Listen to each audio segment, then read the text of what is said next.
At 9:15 a.m. Beijing time yesterday morning, Chinese President Xi Jinping convened an emergency meeting of the Central Military Commission to address a crisis that threatens to unravel 4 decades of Chinese strategic planning in the Middle East. The focus of that meeting was not a military defeat, not a diplomatic failure, not even an economic downturn. The crisis involves the complete collapse of China's $400 billion alternative energy route plan, designed to circumvent the Strait of Hormuz.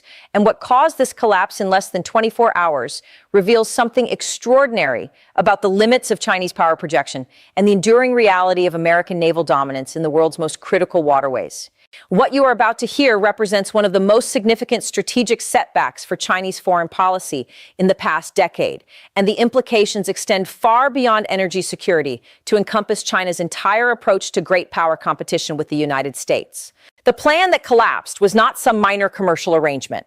This was the cornerstone of China's strategy to achieve energy independence from American-controlled sea lanes, and its failure demonstrates why economic power alone cannot replace military capability in the international system. China imports approximately 6 million barrels of oil per day, making it the world's largest crude oil importer. Of that total, roughly 8 million barrels per day, representing nearly 36% of Chinese oil imports, transit through the Strait of Hormuz from suppliers in Saudi Arabia, the United Arab Emirates, Iraq, and Kuwait. This creates an existential vulnerability for the Chinese economy because any disruption to Hormuz shipping directly threatens China's industrial production, transportation networks, and economic growth. Chinese strategic planners have understood this vulnerability for decades and have invested enormous resources attempting to reduce dependence on the Strait of Hormuz.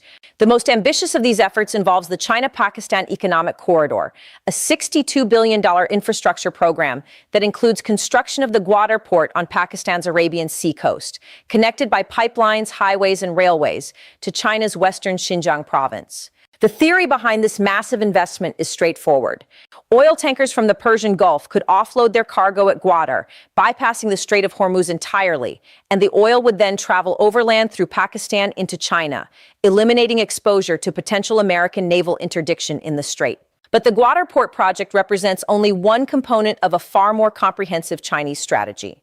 Over the past 8 years, China has invested an estimated $127 billion in port facilities, refineries, storage terminals, and pipeline infrastructure across Pakistan, Myanmar, and Central Asian republics, all designed to create alternative energy import routes that avoid choke points controlled or monitored by American naval forces. When combined with the broader Belt and Road Initiative investments in the region, China's total financial commitment to circumventing the Strait of Hormuz exceeds $400 billion. This is where yesterday's events become genuinely catastrophic for Chinese planning. At 2:30 a.m. Eastern Standard Time, Iranian Revolutionary Guard Corps forces attempted to blockade the Strait of Hormuz by seizing a Greek-flagged oil tanker carrying Saudi crude destined for Asian markets.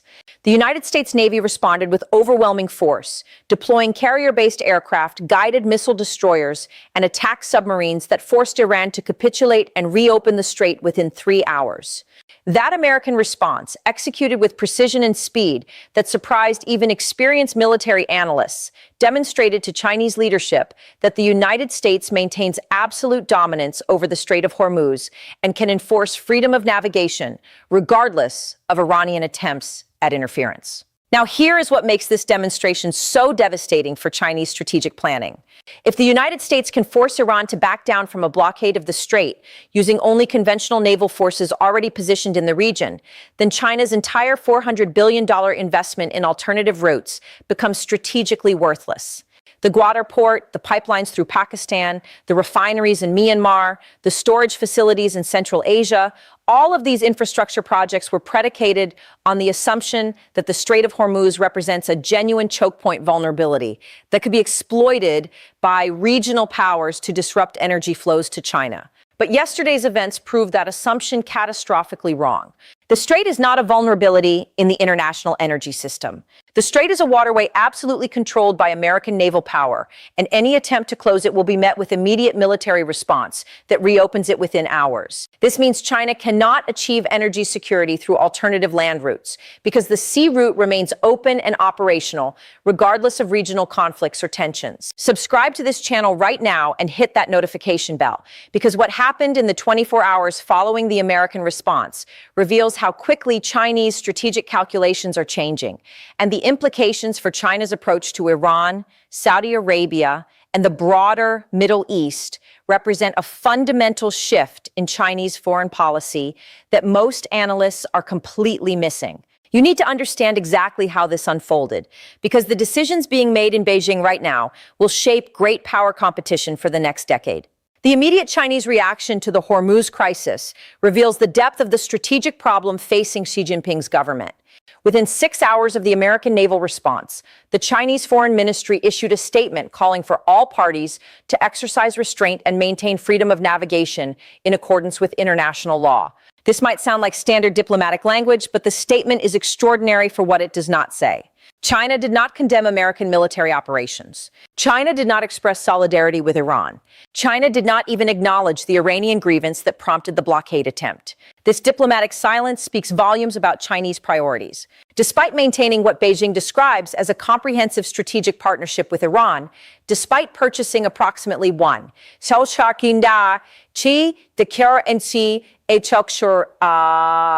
million barrels of Iranian oil per day in violation of American sanctions, despite providing Iran with diplomatic cover at the United Nations and economic assistance through sanctions evasion schemes, China abandoned Iran completely when confronted with the reality of American naval power enforcing freedom of navigation. The reason for this abandonment is brutally simple. China needs oil flowing through the Strait of Hormuz far more than China needs its relationship with Iran. Iranian oil represents approximately 10% of Chinese crude imports, while the total volume of oil transiting Hormuz that reaches China represents 36% of imports.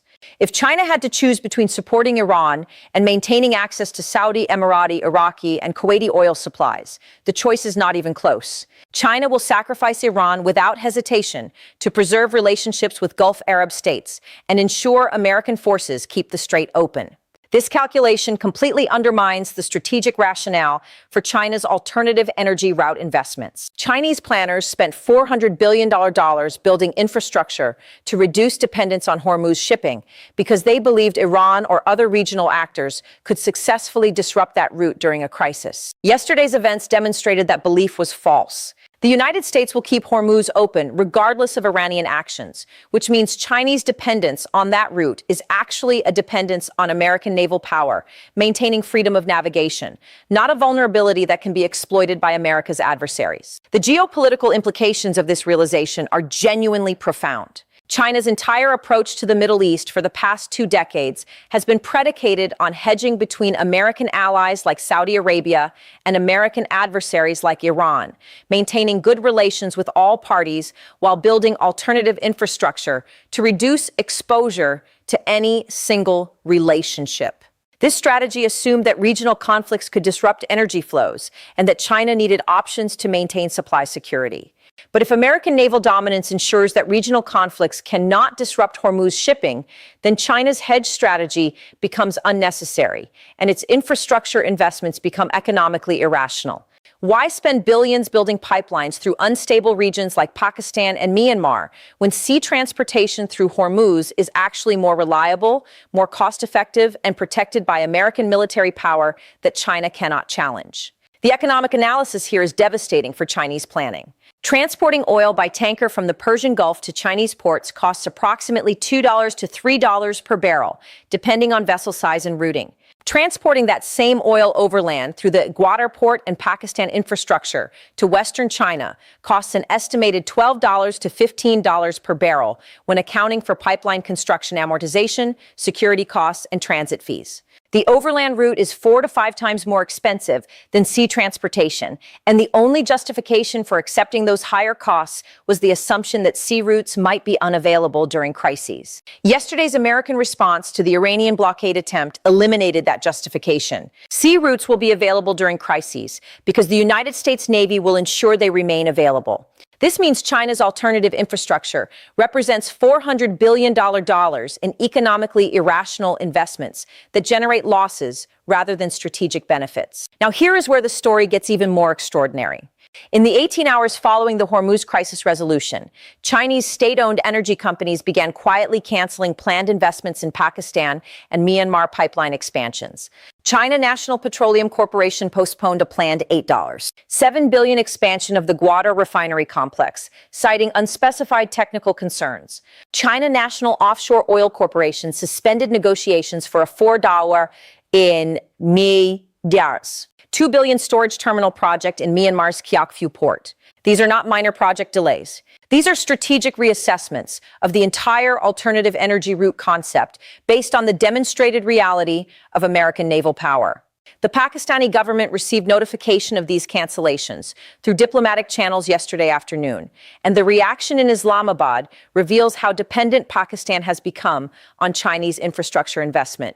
Pakistani officials immediately contacted Chinese counterparts pleading for reconsideration, offering additional security guarantees, reduced transit fees, and expedited regulatory approvals. The desperation in these Pakistani overtures indicates that the China-Pakistan economic corridor has become central to Pakistani economic planning, and any Chinese withdrawal from these commitments would devastate Pakistan's economic growth projections. But Chinese decision makers are not focused on Pakistani economic concerns. Chinese decision makers are focused on the fundamental strategic reality revealed by yesterday's events. China has spent $400 billion attempting to reduce vulnerability to American naval power in the Strait of Hormuz, and that investment has failed completely because American naval power is even more dominant than Chinese planners assumed. The United States does not merely control the strait through presence. The United States can enforce freedom of navigation against determined opposition within hours using forces already positioned in the region. This realization forces a complete reassessment of Chinese strategic assumptions about American decline, about the viability of challenging American interests in critical regions, and about the timeline for Chinese displacement of American global leadership. If the United States can still project overwhelming military power in the Persian Gulf despite decades of discussion about American overextension, imperial overreach, and inevitable decline, then Chinese timelines for achieving regional and eventually global predominance may be wildly optimistic. The implications extend beyond energy security to encompass Chinese planning regarding Taiwan, the South China Sea, and the broader Western Pacific. Chinese military strategists have been developing anti-access area denial capabilities designed to prevent American naval forces from operating near Chinese shores during a Taiwan contingency. These capabilities include anti-ship ballistic missiles, submarine forces, shore-based aircraft, and integrated air defense systems, all intended to create a zone of exclusion that American carriers cannot penetrate. But if American carrier strike groups can operate with impunity in the confined waters of the Strait of Hormuz, conducting sustained flight operations within range of Iranian coastal missiles and operating in coordination with submarines and surface combatants to achieve objectives within hours, then Chinese assumptions about preventing American naval access to the Taiwan Strait appear far less credible. The operational environment in the Hormuz region is in many ways more challenging than the Taiwan Strait, with narrower waters, more complex terrain, and a more capable adversary in terms of anti-ship missiles and coastal defenses. Make sure you are subscribed and have notifications enabled, because the decisions China makes in response to this strategic failure will determine the trajectory of great power competition for years to come.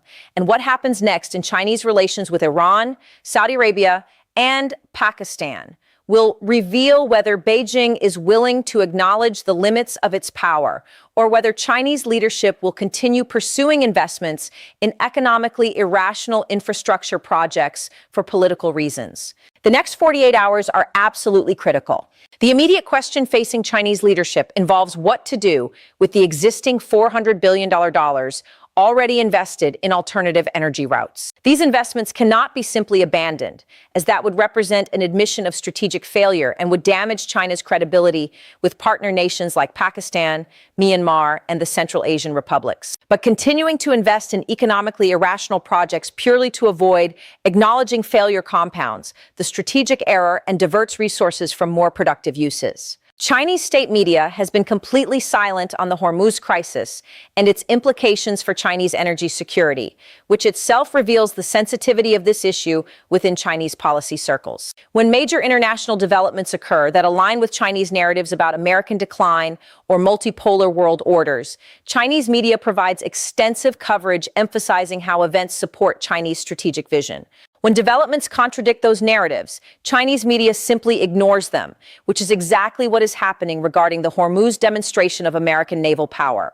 The internal Chinese policy debate currently underway, based on information from sources familiar with Chinese decision-making processes, involves three competing factions with fundamentally different interpretations of yesterday's events. The first faction, concentrated in the People's Liberation Army Navy and associated with more hawkish strategic thinking, argues that the American response to the Iranian blockade demonstrates that the United States remains the dominant naval power globally, and that China must accept this reality for the foreseeable future, while focusing resources on developing capabilities that can eventually challenge American naval supremacy. The second faction, concentrated in the Chinese Foreign Ministry and among officials focused on economic development, argues that the Hormuz crisis demonstrates the value of maintaining good relations with the United States and avoiding confrontations over issues like Taiwan, where American military advantages are even more pronounced than in the Persian Gulf. This faction advocates for de-escalation of tensions with Washington and greater focus on economic growth rather than military competition. The third faction, associated with President Xi Jinping's closest advisors and Chinese Communist Party ideologues, argues that the American response actually demonstrates American desperation to maintain control over declining global influence, and that China should double down on alternative infrastructure investments while supporting Iran and other American adversaries to impose costs on American power projection. This faction views the $400 billion investment not as a failure, but as a long-term strategic positioning that will prove valuable as American power continues its inevitable decline. The faction that prevails in this internal debate will determine Chinese foreign policy trajectory for the next decade. If the military realist faction prevails, expect reduced Chinese military provocations, greater caution regarding Taiwan, and potential diplomatic openings toward Washington. If the foreign ministry economic faction prevails, expect Chinese offers to negotiate on trade issues, technology transfers, and other areas of bilateral tension. If the ideological faction prevails, expect continued Chinese support for Iran, despite yesterday's demonstration of that strategy's futility, and continued investment in economically irrational alternative infrastructure, purely for political signaling purposes. The Saudi Arabian response to the Hormuz crisis and its implications for Chinese energy security has been particularly revealing. Saudi officials have privately communicated to Chinese counterparts that the kingdom expects China to reduce oil purchases from Iran and increase purchases from Saudi Arabia, effectively forcing China to choose between its relationship with Tehran and its energy security. The Saudis are leveraging the demonstrated vulnerability of the Chinese-Iranian partnership to extract concessions from Beijing, knowing that China cannot afford to lose access to Saudi oil while pursuing a confrontational relationship with the United States. This Saudi pressure on China represents a fundamental shift in Middle Eastern power dynamics. For the past decade, Saudi Arabia has worried that China's growing economic relationship with Iran would undermine American and Saudi efforts to isolate the Iranian regime. Yesterday's events demonstrated that Chinese support for Iran is purely transactional and will be abandoned immediately when Chinese interests require it. This revelation strengthens the Saudi position in negotiations with China and weakens Iran's ability to leverage its Chinese relationship as protection against isolation. The United Arab Emirates has communicated similar expectations to Chinese officials, and Kuwait and Iraq are likely to follow. The Gulf Arab states understand that China needs their oil more than China needs its relationship with Iran, and they are exploiting this leverage to demand that China align more closely with their interests and distance itself from Tehran. China faces a choice between maintaining its Iranian relationship and maintaining access to Gulf Arab oil, and yesterday's events made clear which option China will choose. The Russian response to this situation adds another layer of complexity. Russia maintains a strategic partnership with Iran and has been attempting to coordinate with China on supporting Iranian resistance to American pressure. But Russian officials watching Chinese abandonment of Iran during the Hormuz crisis understand that China is not a reliable ally when genuine costs are involved. If China will sacrifice Iran to preserve access to oil supplies protected by American naval power, China will certainly sacrifice Russia if Chinese interests require it. This realization is causing significant reassessment within Russian strategic planning circles about the viability of the Russia-China partnership as a genuine counterweight to American power. The partnership works well when it involves cheap signaling like joint military exercises, diplomatic coordination at the United Nations, or economic cooperation that benefits both parties. But when Chinese interests conflict with the partnership, as demonstrated by Chinese abandonment of Iran yesterday, Russia cannot count on Chinese support. The timeline of Chinese project cancellations reveals the speed at which Chinese decision-making responded to the Hormuz demonstration. The Gwadar refinery expansion was postponed within 14 hours of the crisis resolution. The Myanmar storage terminal suspension occurred 16 hours after the American naval response. The pattern suggests that senior Chinese officials made strategic decisions very quickly once the implications of the American response became clear, and those decisions are being implemented immediately despite the diplomatic and economic costs. The Pakistani economic situation deserves particular attention because Pakistan has become dangerously dependent on Chinese infrastructure investment to finance its fiscal deficits and maintain economic growth. Pakistan's foreign currency reserves currently stand at approximately $8. $2 billion, barely enough to cover 2 months of imports. The country faces debt service payments of over $25 billion annually. And without continued Chinese lending and investment, Pakistan will face default within months. Chinese cancellation or suspension of Pakistan infrastructure projects eliminates the primary source of foreign capital inflows that Pakistan was counting on to avoid economic crisis. Pakistani officials are now facing the prospect of approaching the International Monetary Fund for another emergency bailout program, which will require painful economic reforms and fiscal austerity measures that could trigger political instability. The human cost of China's strategic reassessment will be borne primarily by Pakistani citizens facing inflation, unemployment, and reduced government services. But Chinese decision-makers are not primarily concerned with Pakistani economic welfare. Chinese decision-makers are concerned with the demonstrated reality that $400 billion in infrastructure investment has failed to achieve its strategic objective of reducing Chinese vulnerability to American naval power. The investment was supposed to provide China with energy security independent of American-controlled sea lanes. Instead, the investment created economically irrational infrastructure that costs 4 to 5 times more than sea transportation, while providing no genuine security benefit because American naval power keeps sea lanes open regardless of regional conflicts. The next 48 hours will reveal whether additional Chinese projects in Central Asia, Myanmar, and Pakistan face similar suspensions or cancellations. The China-Myanmar Economic Corridor, which involves approximately $37 billion in planned infrastructure investment, appears particularly vulnerable because Myanmar's political instability makes overland energy transportation even less reliable than sea routes. The Central Asia pipeline projects face questions about whether they can compete economically with sea transportation when American naval power ensures sea lanes remain open. What happened in the Strait of Hormuz yesterday morning represents far more than a brief crisis over freedom of navigation. The American naval response demonstrated to Chinese leadership that 4 decades of strategic planning and $400 billion in infrastructure investment have failed to reduce Chinese vulnerability to American power. China remains dependent on energy supplies transported through waterways controlled by the United States Navy, and Chinese attempts to build alternative routes have proven economically irrational and strategically ineffective. The implications of this failure extend across every dimension of Chinese foreign policy. China's approach to Iran must change because the Iranian relationship provides no strategic benefit when China cannot support Iran against American pressure. China's approach to Gulf Arab states must change because China needs their oil and their cooperation more than they need Chinese investment. China's approach to Pakistan and Myanmar must change because investments in those countries are generating losses rather than strategic advantages. And most fundamentally, China's assessment of American power must change because yesterday's demonstration proved that American military capabilities remain far more formidable than Chinese planning assumed.